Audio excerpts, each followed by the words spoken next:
Welcome back to Thriving Loudly, the podcast where we help you break out of survival mode and step into alignment. Today, we're talking about wellness, skincare, and self-care in a deeper way. And we're joined today by Dr. Hope, a board-certified physician and skincare expert. Her work bridges clinical medicine and conscious beauty. Yes, so we are so excited to have you here today, Dr. Hope.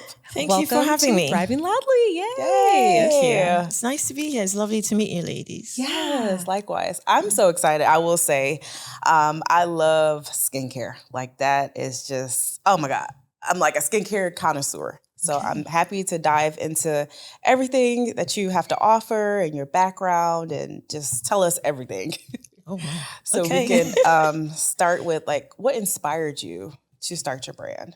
What inspired me? Actually, the inspiration came from my patients because I do have an aesthetics part of my primary care practice, and I would prescribe prescription grade skincare products, prescription grade retinol and vitamin C and niacinamide. And for most people it works, but then there was this group of people where they couldn't tolerate it. They'd come back and, no matter how we tried to get them to pace it or to follow with a moisturizer, they still had the tightness, the dryness, the stinging, the peeling. Okay. So there was this gap of patients that I felt like, okay, I need to figure out something to do to help them. Yeah. So the inspiration was, okay, let me go look at something that will be gentler, but will still have the same visible effects that they want. And that was how I started. That's awesome. Yeah, no, I really love that. To kind of piggyback off of how this all started, I kind of want to talk a little bit about your background. What kind of brought you to Arizona? How did you get to where you are today? From starting the skincare line to becoming who you are, helping your patients? Yeah. I'm a Nigerian. I grew up in Nigeria and I was certified as a doctor in Nigeria. So I did my med school in Nigeria. Mm-hmm. And then after that, I did my residency in New York, which was cold and very snowy. Yeah. So coming from tropical Nigeria, I was like, get me out of here. I'm from Wisconsin, so I get it. I haven't even been. I've just heard about that. Yeah. So when I finished my residency, I was looking for where I was going to start working as an internist. And I got an interview in Arizona. And I came to Arizona in April. It was beautiful. It was nice. It was clean. It was sunny. I was like, we're moving. So we moved July 2nd. Oh, my goodness. Yes, in the heart of summer. I was like, what have we done? What is this place? But that was 2008, and we haven't moved anywhere since then. We've lived here since then. So every summer, still a shock every summer. It is. I feel like it gets hotter and hotter every summer out here. Oh, my goodness. And I'm a native. I'm from here, born and raised. I always feel like there's a stigma with, especially, people of color moving out here. A lot of people are saying there isn't culture. What is your opinion on that? Do you feel, I know since you've been out here since 2008, I'm sure you've seen a lot of the growth that's happened. Mm-hmm. What's your opinion on that? Yes, there's definitely been a lot more people that are mixed in Arizona since I've been here, especially coming from New York. Mm-hmm. New York, there's a lot more diversity. So I think that was the first thing we noticed. However, when we started our practice, it didn't really stop us from, we have a practice in Gilbert and we started that in 2011. The goal was just to reach out to the community and to do what we do and to affect lives, make a patient's life better. That was our goal. I love that. That's amazing. And so I'm sure you've seen a difference from, Nigeria versus, even Nigeria to New York to now in Arizona. And so tell me how have you been able to, I guess, just maybe have you had any challenges in terms of culture, or have you had any culture shock coming from, Nigeria to New York to now Arizona? And I'm sure when you got here, you was like, wow, this is not, New York. Yeah, Arizona is very different from New York.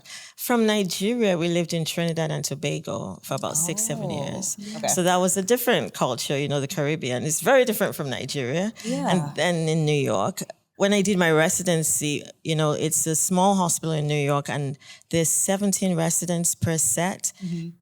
Each of those 17 residents from a different place. Wow. So there were 5 of us females in there.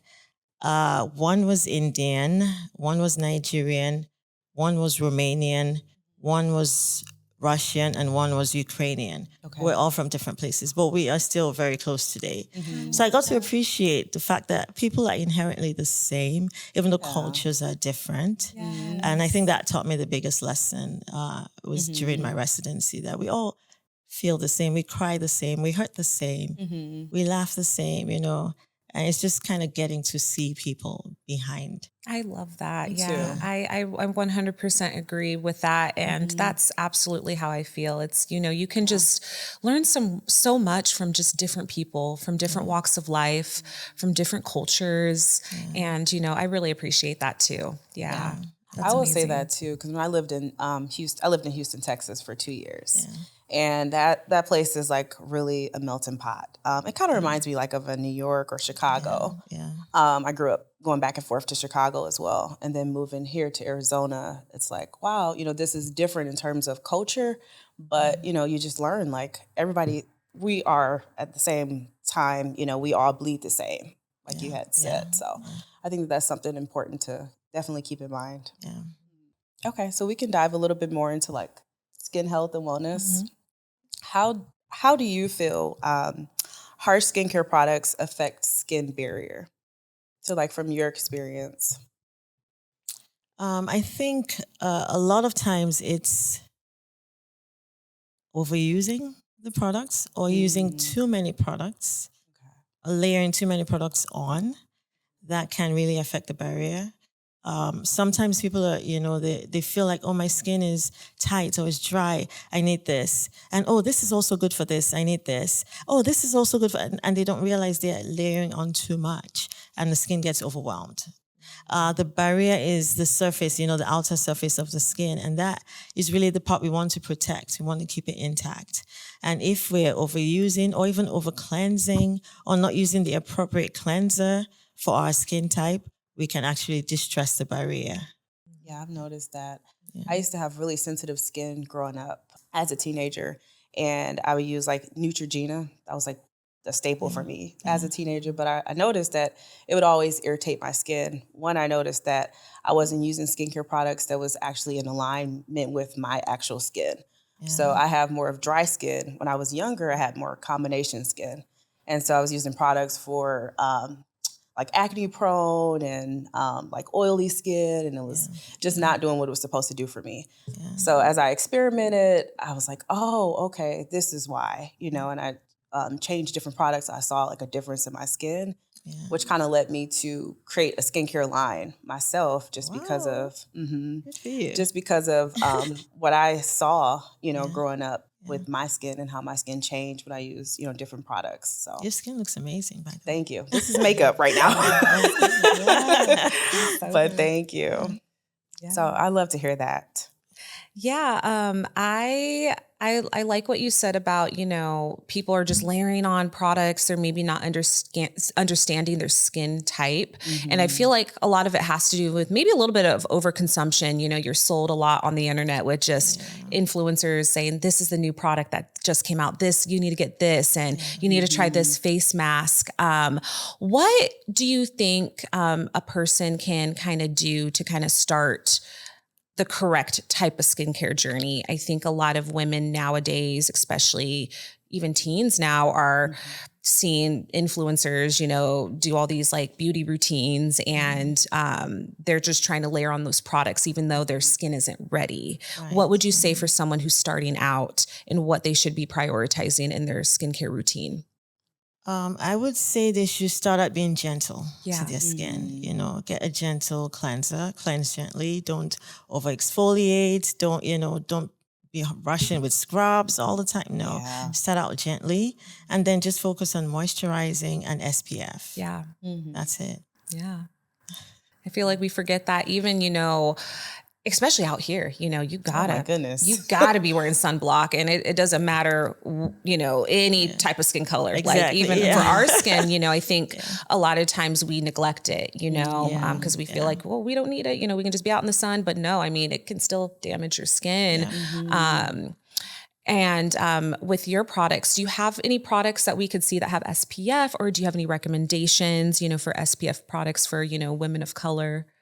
I use Ulta MD. I love Ulta MD. Okay. Yes. You do? Yeah, I I love do. them. Ulta MD Clear. That's the one I use. It's so good. Yeah. So that's the one I recommend. Yeah, it's so good. I love it too. And they also have a tinted one too, which is great. And it actually blends fairly well. Yeah.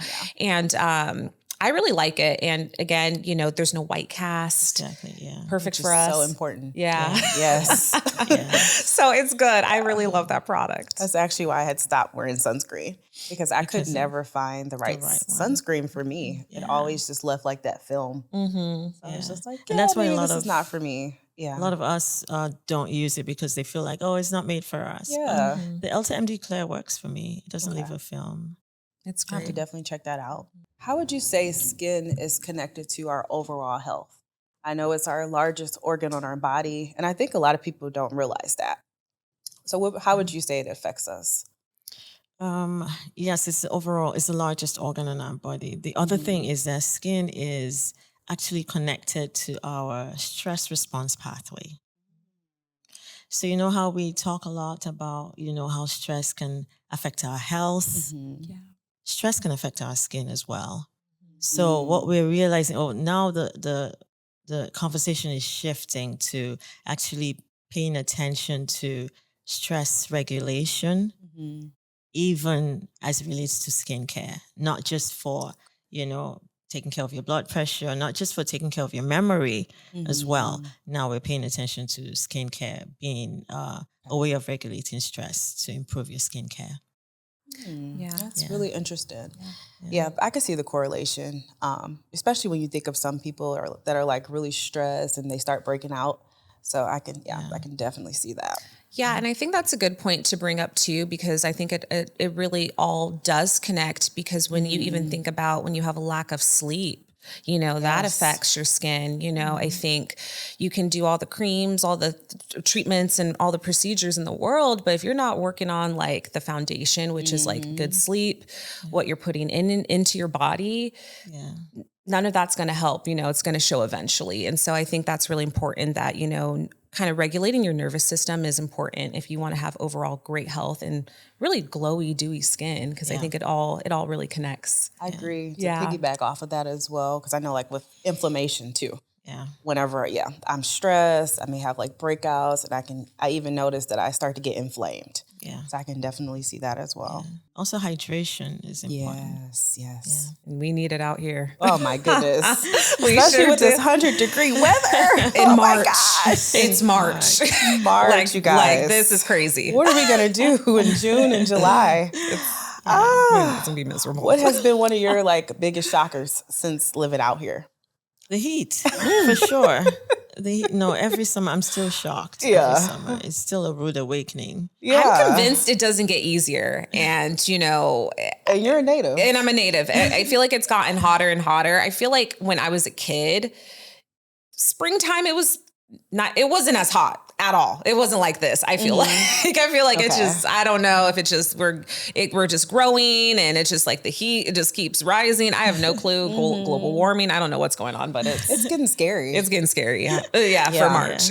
It is. And so I guess like as a woman of color, outside of skin sunscreen, what else should we be using for our skin to keep ourselves, moisturized? Because I've noticed like my hands get really, really dry.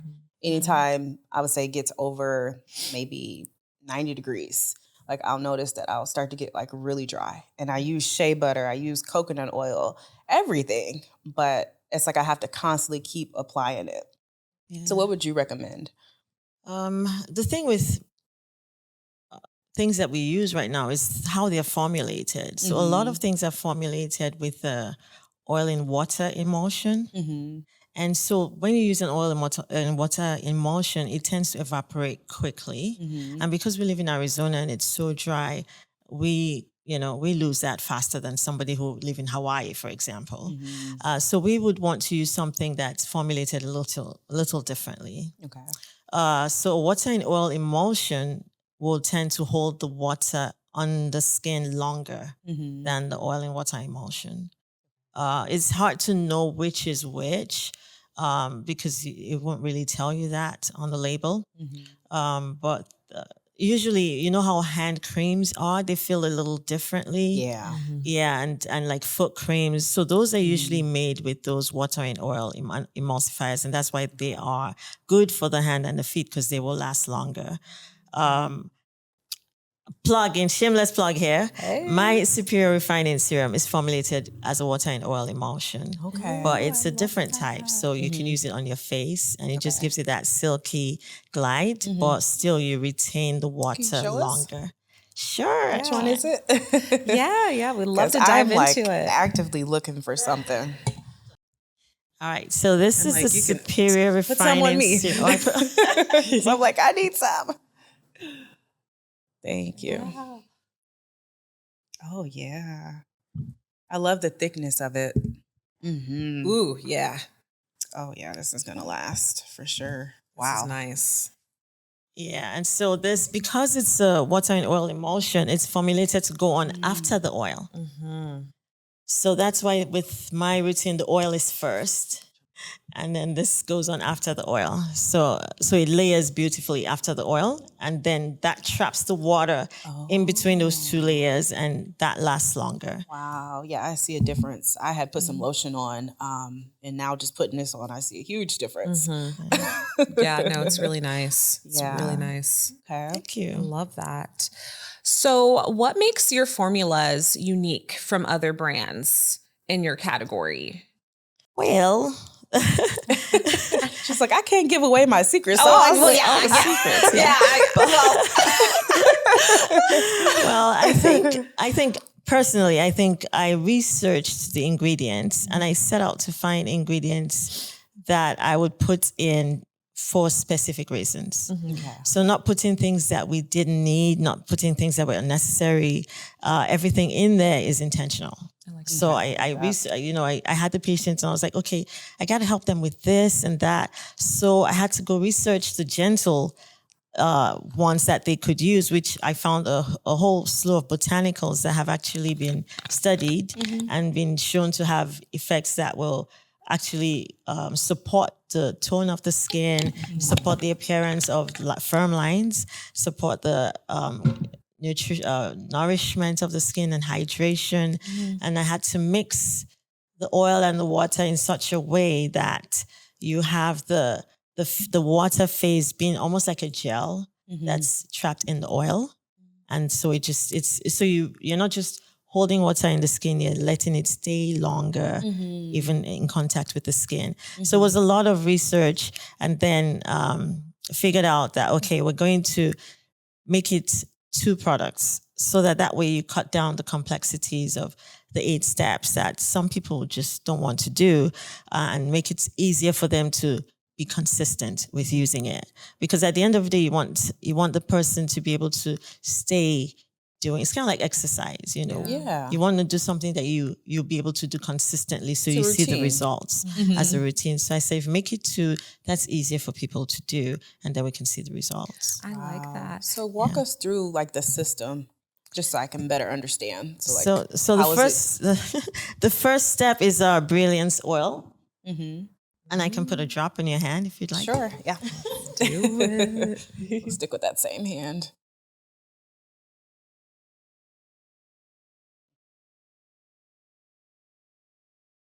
I love it, and it's light. Yeah. So the oil is formulated with antioxidants like pomegranate extract, and it also has some fireweed or willow herb, which is good to help calm the skin.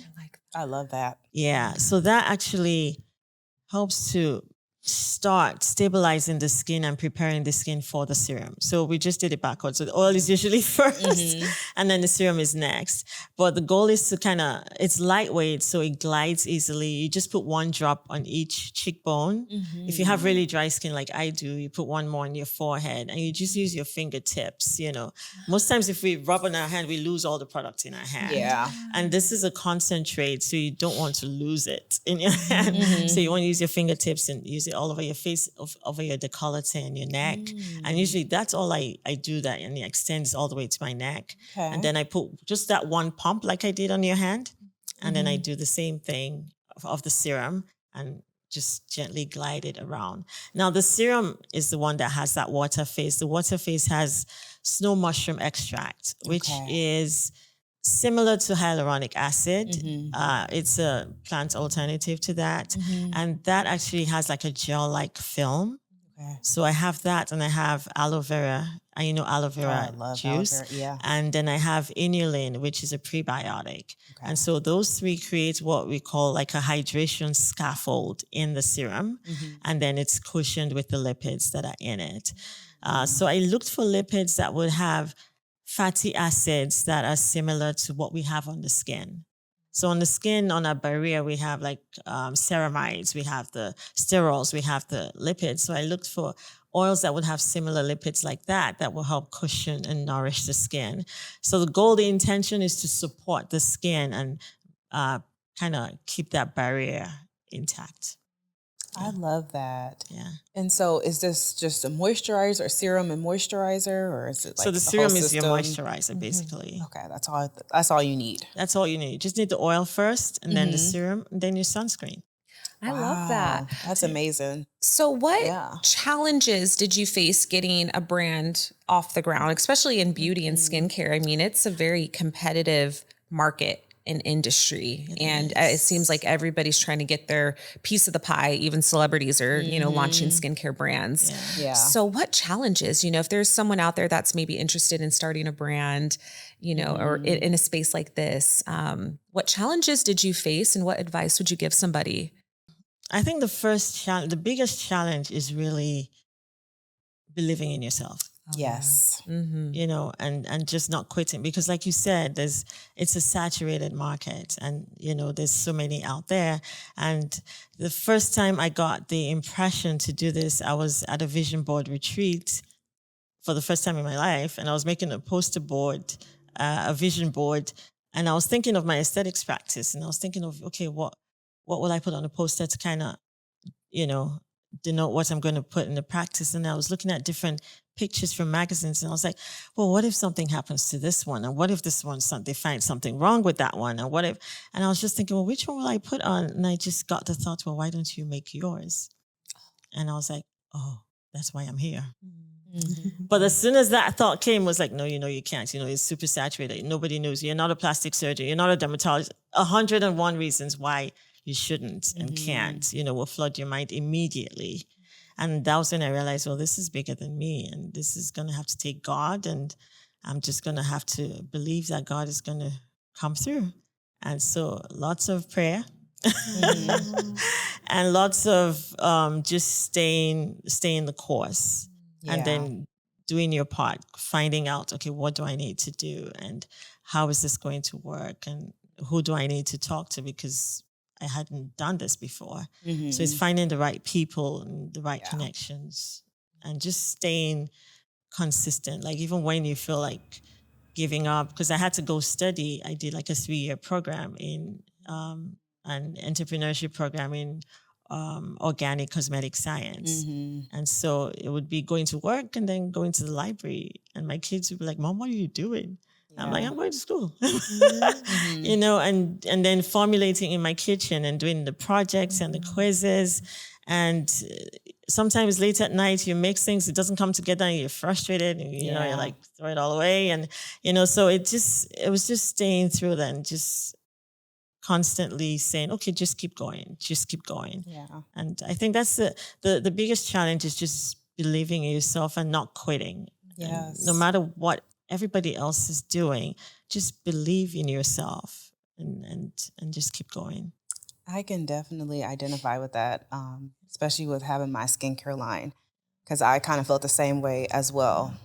It was a vision that came to me too, just going back to, being a teenager and not finding the right products that really worked for my skin. And then it just making like putting together, face masks and things like that, mashing up bananas with honey, like just trying out different recipes to really work for me because nothing on the market actually worked for my skin that I really felt like was really good for it.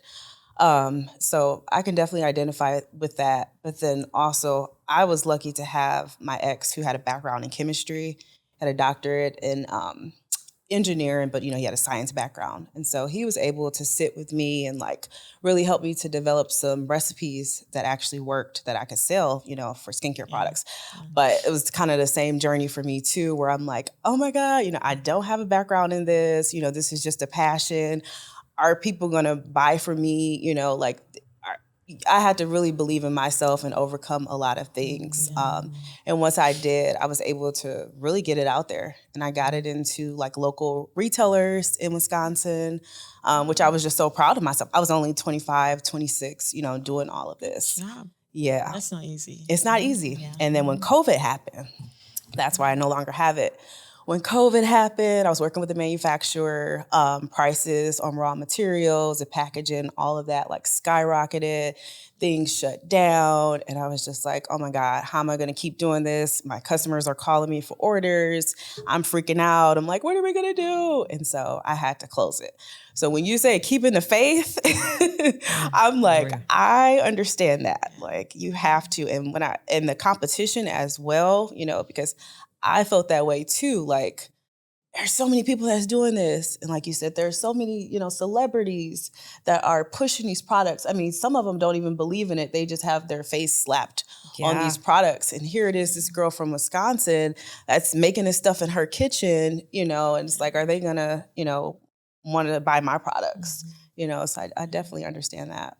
Yeah, it's really just breaking through that imposter syndrome. I think that is, so important, and it's never going to be easy. I think when you're starting a business or you want to be an entrepreneur, I think there's a lot of stuff online to be like, get rich quick, you can make 10,000 doing this. And it's just like, no, it's going to be a grind. It's not going to be instant and easy for everybody, but you have to continue to keep going and keep going.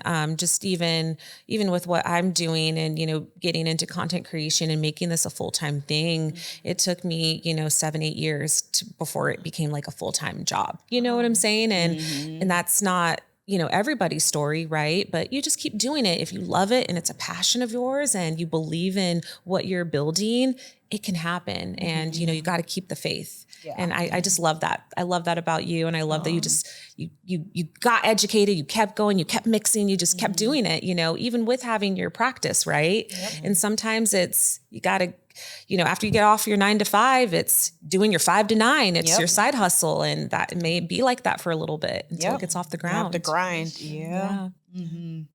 You have this calming presence about you. Yeah. I love that. I love that. Yeah. Tell us about why incorporating meditation into skincare. Like, how does that work? So that goes again to my practice. Okay. So in my practice, I focus a lot on prevention and being more proactive with your health. Mm-hmm. And one of the things that I realized with a lot of us, myself included, is that we don't take time out to actually just breathe. Yes. Sometimes meditation gets a bad rap because, there's so many forms of it. Mm-hmm. But at the end of the day, the bottom line is the physiology that happens in our body when we breathe. It actually changes things. Physiologically, it helps reduce our blood pressure, reduce our heart rate. It helps our memory center actually get a break from being hit with all those neurotransmitters so we can actually store a short-term memory. So it's actually good for memory. And then it actually helps to pull, just mediate that cortisol, the stress response pathways. It helps to pull those back a bit. And that helps with our skin. Mm-hmm. So after realizing that, this actually is something that will help with our skin, well then, while we're putting the right skincare, if we do the meditation, we're getting also more help with our skin. So at the end of the day, the skin is even looking better as a result of the combination of both. And I said, well, since you're not doing 8 steps anymore, we're just doing 2 steps now. We've shortened the time. Now we could just take those 2 minutes and breathe while we're applying the product. So that was the practice presence logo, so to speak. That's our tagline, the practice presence part. That's our take on mindfulness. It's like if you can spare a minute for yourself while you're putting on your skincare and just stop and pause and breathe.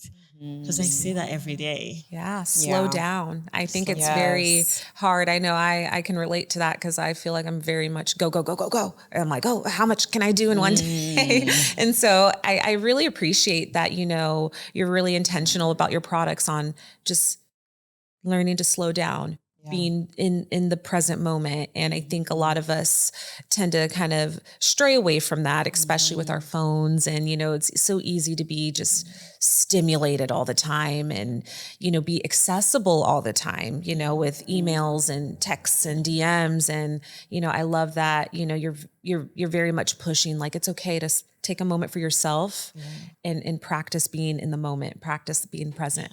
I love that. Yeah, it is really important. I even find myself today, like, I feel like I was just like, go, go, go.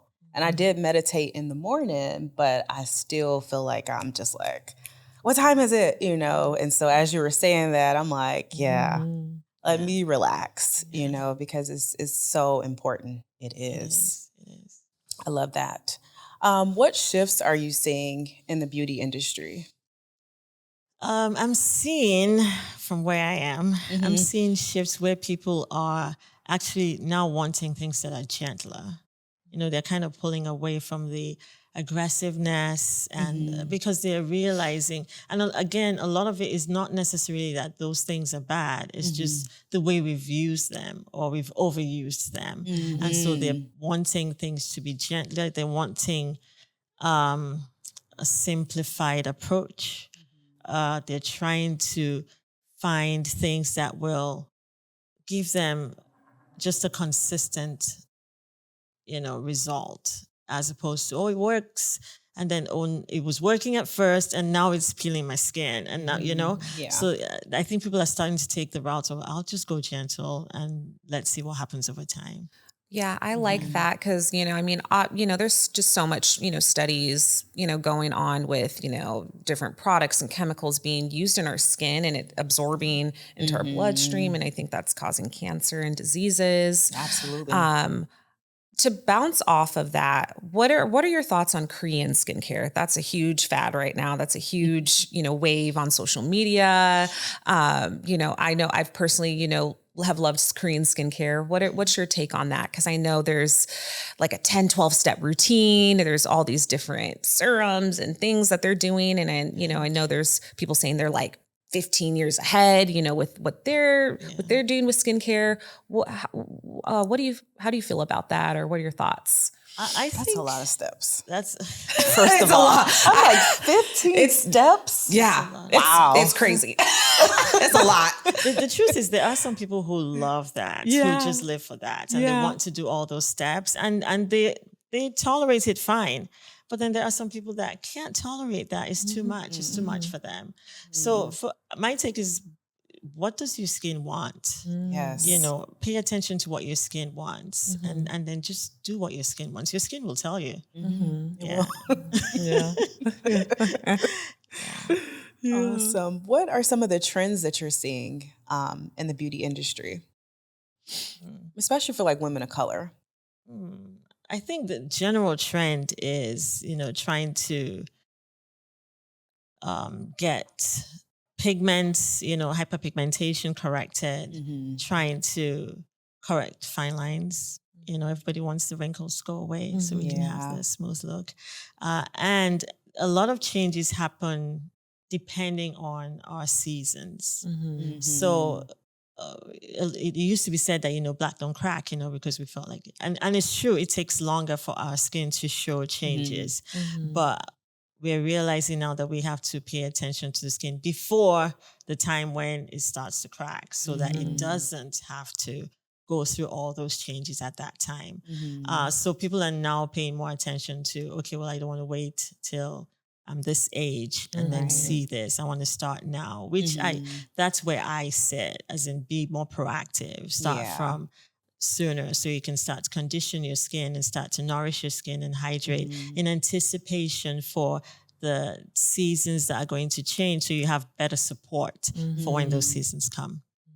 I definitely agree with that. Yeah. I'm just seeing with my age, I'm 34 now, Okay. but I'm not 25 anymore. So I'm like, Yeah. I have to make sure that I am keeping myself moisturized and like really doing my morning, time routine and then also my nighttime routine. It was a point in time where I could only do one, and then I can get away with it where I didn't necessarily have to, do a real thorough morning routine. It could just be like, just wash my face, put some moisturizer on, and get out the door. But now that I've gotten older, I'm like, okay, I really need to be more intentional with the steps. So I can definitely see that. Yeah, no, yeah, I definitely agree. I think, when you get into your 30s, you definitely need to start, paying more attention to your skin, what you're Yeah. putting into your body, your workout routines. I think that's always super, super important. So you're maintaining that Yep. because it's easy to bounce back in your 20s, Yep. it's easy from the being out late, partying, sleeping in your makeup, I'm Yep. sure I had an era like that where I'm like, just go to bed. Exactly. Like whatever. Yeah. I was like, I can't do that anymore. But I could get away with that when I was like 30. And I'm like, something about this 34 and like, Yeah, when you get into I that mid can't, 30s, I can't do that anymore. Yeah. Like if I sleep in my makeup, the next day it's like, oh my gosh, my face is dry. It's so and dry. I'm like, I cannot do that anymore.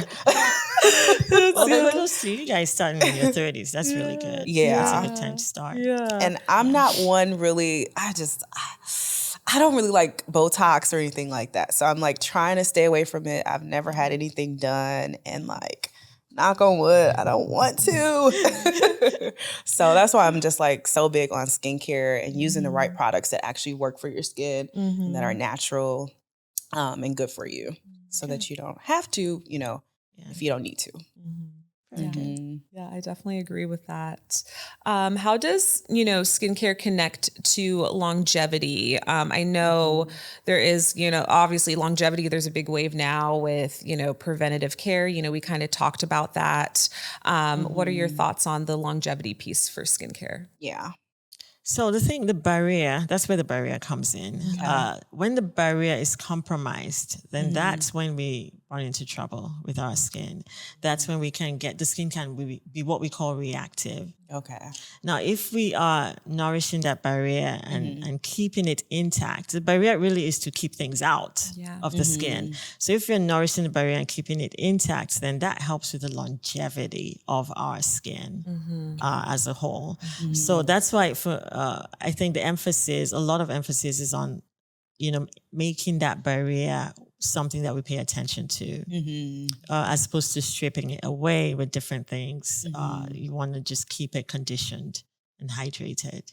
What would be some advice that you would give us being in our 30s to keep our, skin intact? I think so. There's two ways to look at it, like what Aisha had talked about from the inside, in terms of what we put in our skin, and then from the outside, skincare, what we put on top of our skin. So if we follow the same connotations, hydration, drinking lots of water, making sure that what we're putting on our skin has hydration in it. In terms of we're exposed to the environment, we want to eat your vegetables. Those are your natural antioxidants. Eat your greens or eat your colors, right? Same way in skincare, you want to make sure you have antioxidants in your skincare. Shameless plug again. You have antioxidants like green tea extract and pomegranate extract in Dr. Hopiola. So you want to pay attention to that. And then also you want to eat healthy oils, not a bunch of saturated fats. You want to eat unsaturated fat. That's your healthy, because we need fats, we need oils. Yeah. Also in your skincare, you want to make sure you're putting healthy oils in your skincare. And there are lots of oils that have those fatty acids that are good for your skin. And then you also want to put sunscreen on. That's your defense. Most important is like the first line against premature aging is sunscreen. So we can't skip that no matter our skin color. Even if we feel like we're getting it from shea butter, Has SPF in it, it's not enough. It's not enough. And some makeups will have SPF in it, but the SPF is not enough for our skin color either. So we still need SPF. I think that's a great tip. Any other tips that you have for us or for our listeners to help with their skin? Especially again, being out here in Arizona, it's so dry out here and Yeah. just trying to stay hydrated. Stay hydrated, breathing, practice presence, Oh, yes. mindfulness. I need that. I need to do more of that. I need to Take a boost on slow more. inhale and a slow out exhale. Yeah, Mhm. that's so important for our skin Yeah. as well. I love Stress that. regulation, stress management. I Yeah. love that. Well, thank you so much. We want to know, where can our listeners find your products? So you can find my products at drhopiola.com. Right. And then I was going to shout out your local practice here for our Yeah. local Arizona listeners if they want to see you. If they want to see me, I am at 1720 East Boston Street in Gilbert. You can call at 480-745-3705. And tell us what you offer. I what am an kind of services? internist, so I have a primary care practice. Okay. So some key takeaways. Skincare is a part of your overall wellness. You know, it's not just you apply things externally. It really starts from the inside and out. Consistency and mindfulness really does matter in order to maintain, a good skincare routine. And to have good skincare, you have to be consistent with it, and you have to be, mindful about what you're putting on your body. Healthy skin reflects internal balance. Ooh, yes. Love that. And we are going to close with a affirmation. My body deserves care, intention, and nourishment inside and out. Thank you, Thank you Dr. so Hope, much for joining us. This was such a great conversation. And we're definitely going to be linking everything in our show notes and on our socials. And if you guys like this episode, make sure to subscribe at Thriving Loudly on Instagram, TikTok, YouTube, and you can find us on Spotify. You can find us on all the streaming platforms. We are out there. And share this with a friend or somebody you know who is trying to level up their skincare game. Yes. Thank you again. Thank you for having this me. was so fun. Oh, and this was we will see you great. guys next time. Bye. Bye.